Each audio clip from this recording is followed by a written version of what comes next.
श्रीमहागणाधिपतये नमः। श्रुतिस्मृतिपुराणानाम् आलयं करुणालयं नमामि भगवत्पादशङ्करं लोकशङ्करम्। अपारकरुणासिन्धुं ज्ञानदं शान्तरूपिणं श्रीचन्द्रशेखरगुरुं प्रणतोऽस्मि मुदान्वकम्। देवे देहे च देशे च भक्त्यारोग्यसुखप्रदं बुधपामरसंसेव्यं तं श्रीजयेन्द्रं नमाम्यहम्। नमामः शङ्करान्वक्य विजयेन्द्रसरस्वतीं श्रीगुरुं शिष्टमार्गानुनेतारं सन्मतिप्रदम्। सर्वमङ्गलमाङ्गल्ये शिवे सर्वार्थसाधिके शरण्ये त्र्यम्बके देवी నారాయణి నమోస్తుతే. సజ్జనులందరికీ కూడా వినమ్రపూర్వక నమస్కారాలు.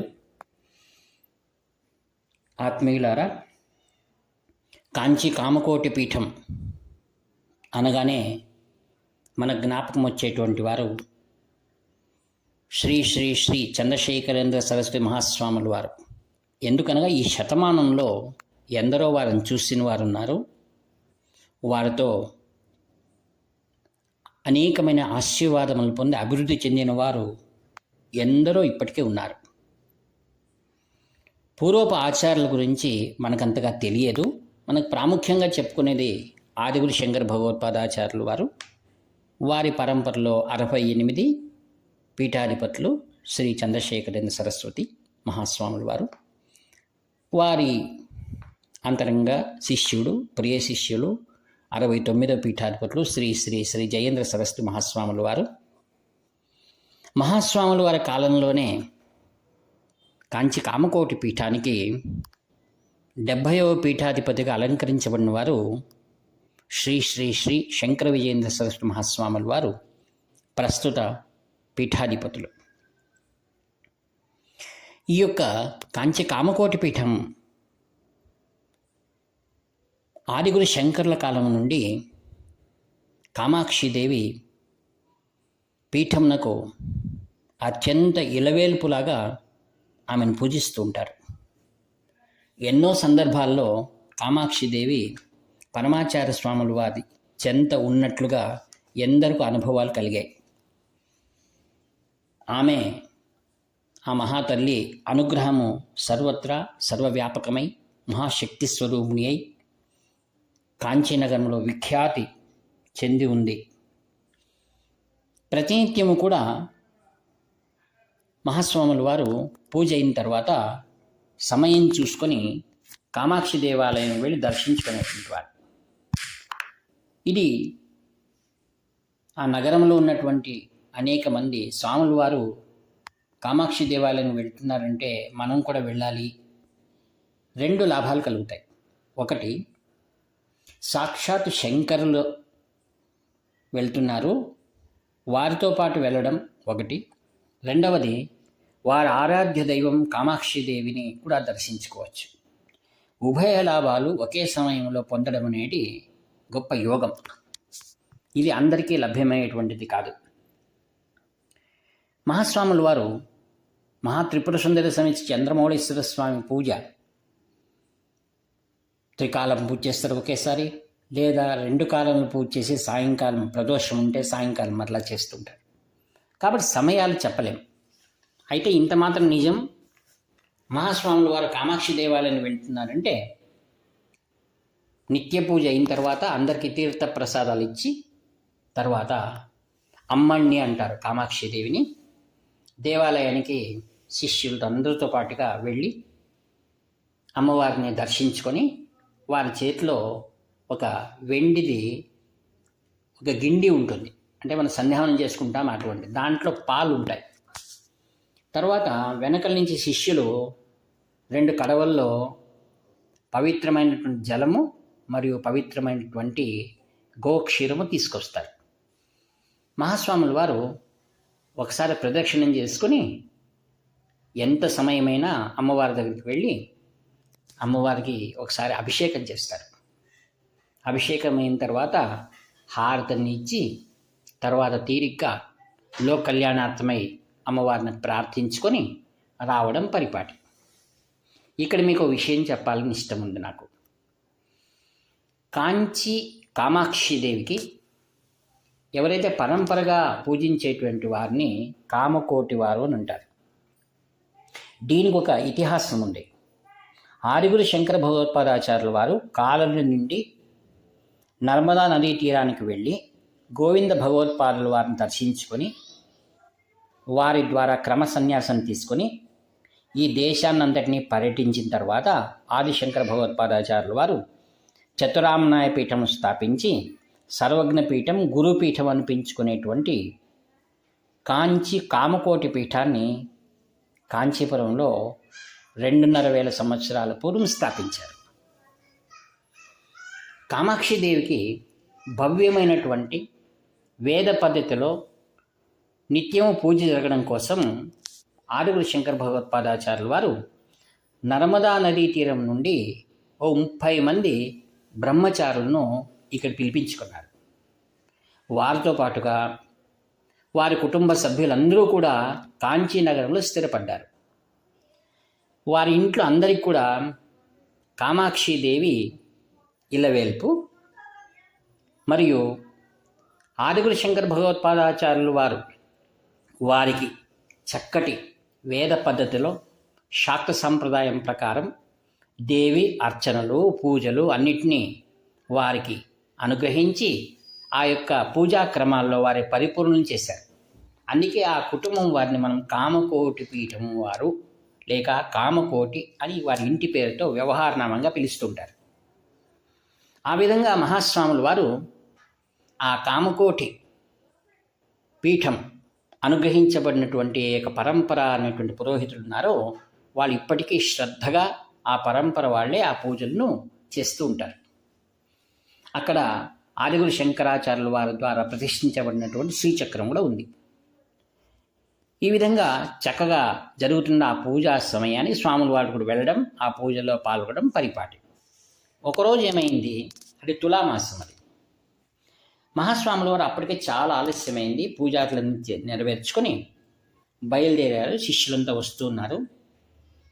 స్వాముల వారు గుడి లోపలికి ప్రవేశం అవుతున్నట్టే ఒక ఆమె భక్తి అనేటువంటిది ఉంటుంది కదా, స్వాముల వారిని చూస్తున్నట్టే ఆమెకు మైమరచి భక్తితో ఒక్కసారి సాష్టాంగ దండ ప్రణామం చేసినప్పుడు ఏమైంది, ఆమె చేతులు మహాస్వాముల వారి పాదాలకు స్పర్శించాయి.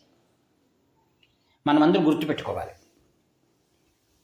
వారు ఎవ్వరిని కూడా స్పర్శించరు, ఎవ్వరు కూడా వారిని స్పర్శించరాదు. అది అలా జరిగిపోయింది. అప్పుడు అక్కడ పురోహితుడు ఒక ఆయన కన్నన్ అని ఉన్నారు, దేవస్థానం పురోహితుడు. ఆయన చూసి చాలా కోపం వచ్చింది. ఆయన స్వాముల వారు లేకపోతే ఆయన ఏం చేసేవాడో తెలియదు. ఇంకా స్వాముల వారి దగ్గర ఉన్న శిష్యులు ఏం చేశారు, అయ్యో ఎలా పని అయిపోయింది కదా, ఇప్పుడు చాలా ఆలస్యం అయిపోయింది ఇప్పటికే, ఇంకా స్వాముల వారు ఏం చేస్తారు ఇప్పుడు అనుకుని ఇప్పుడు అక్కడున్న పుష్కరంలో స్నానం చేయడం, తర్వాత వస్త్రాలు కట్టుకోవడం, జపము అనుష్ఠానం తపం అని చేసుకునే వాళ్ళకల్లా 1 గంట సేపు దాటిపోతుంది. ఇప్పటికే స్వామివారు భిక్ష తీసుకోలేదే అని అందరూ వ్యాకులంగా ఉన్నారు. అందులో ఒక శిష్యుడు స్వామివారి దగ్గరికి వెళ్ళి, స్వాముల వారు ఇప్పుడు చాలా ఆలస్యం అయిపోయింది కావున ఎట్లా గంగాజలం ఉంది తమ ప్రోక్షణ చేసుకుంటే చాలు కదా అని అన్నారు. స్వామివారు అవునా అట్లనా సరేలే అంటున్నారు.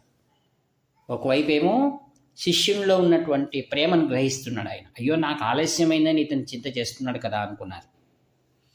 అలా మెల్లిమెల్లిగా స్వాముల వారు ఏం చేశారు, ఒకసారి ప్రదక్షిణ వేస్తున్నట్టు వెళ్ళి పుష్కరణ దగ్గరికి వెళ్ళిపోయారు.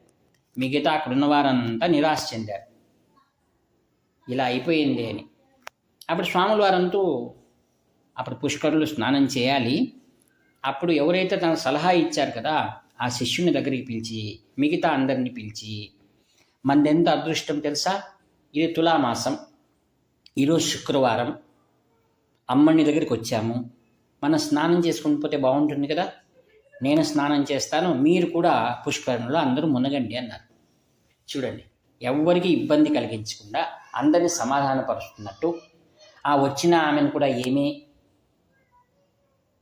దుబారా మాట్లాడకుండా అందరూ అన్ని పూజలు చేసుకుని స్వాముల వారు వచ్చి అమ్మవారికి అభిషేకం చేసి గంటన్నర ఆలస్యమైంది. అయినా స్వాముల వారు ప్రశాంతంగా అక్కడి నుండి శంకర మఠానికి వచ్చారు. ఇప్పుడు దీనివల్ల మనకేమనిపిస్తుంది? స్వాముల వారు ఎవరిని కోపగించుకోరు, అన్నీ దైవ స్వరూపమే, అన్నీ కామాక్షినే. మరి ఇంకొకసారి ఏం జరిగింది, కాంచీలో స్వాముల వారు ఉన్నప్పుడు ఈ వీధి బయలాట, వీధి పాటలు పాడుతూ పాడేటువంటి వారు ఉంటారు కదా, వాళ్ళు స్వాముల వారిని దర్శించుకుందాము, స్వాముల వారి ముందు వెళ్తే మనకి ఏదైనా వస్త్రము ఏదైనా పలహాలు మనకి ఇస్తారనుకుని పాపం వాళ్ళందరూ వచ్చారు. దాదాపుగా 20 మంది. స్వాముల వారు అప్పుడే పూజ చేసుకొని వచ్చి కూర్చున్నారు అక్కడ. మధ్యాహ్నం పైన 4 గంటల పైన ఏం జరుగుతుంది, వేద సభ జరగాలి. అక్కడ వేద పండితులు కూడా అక్కడ వచ్చి ఉన్నారు. స్వాముల వారు అప్పటికి వీళ్ళు వెళ్ళి స్వామిని దర్శనం చేసుకుంటున్నట్టే అందరిని చూసి చాలా సంతోషం, ఎక్కడి నుంచి వచ్చారు మీరు, మీ జీవితం ఎలా జరుగుతుంది, మీకు ఆహారం ఏమిటి, అన్ని విషయాలు స్వాముల వారు కూర్చుండబెట్టి ప్రశాంతంగా వారితో మాట్లాడుతూ ఒక మాట అన్నారు. వాళ్ళందరికీ ఆనందమే ఆనందం. స్వాముల వారు అన్నారంటే ఏమన్నారు, మీరు అన్ని పాత్రల యొక్క పాటలు పాడతారా, రామాయణంలోవి మహాభారతంలోవి అన్నారు. అవును స్వామి, ఏదో నేర్చుకున్నాం మా యొక్క పొట్టకూటి కోసం అంటే, స్వాముల వారు ఒక పాత్ర, ఒక క్యారెక్టర్ ఇస్తాను, దాని గురించి పాడండి.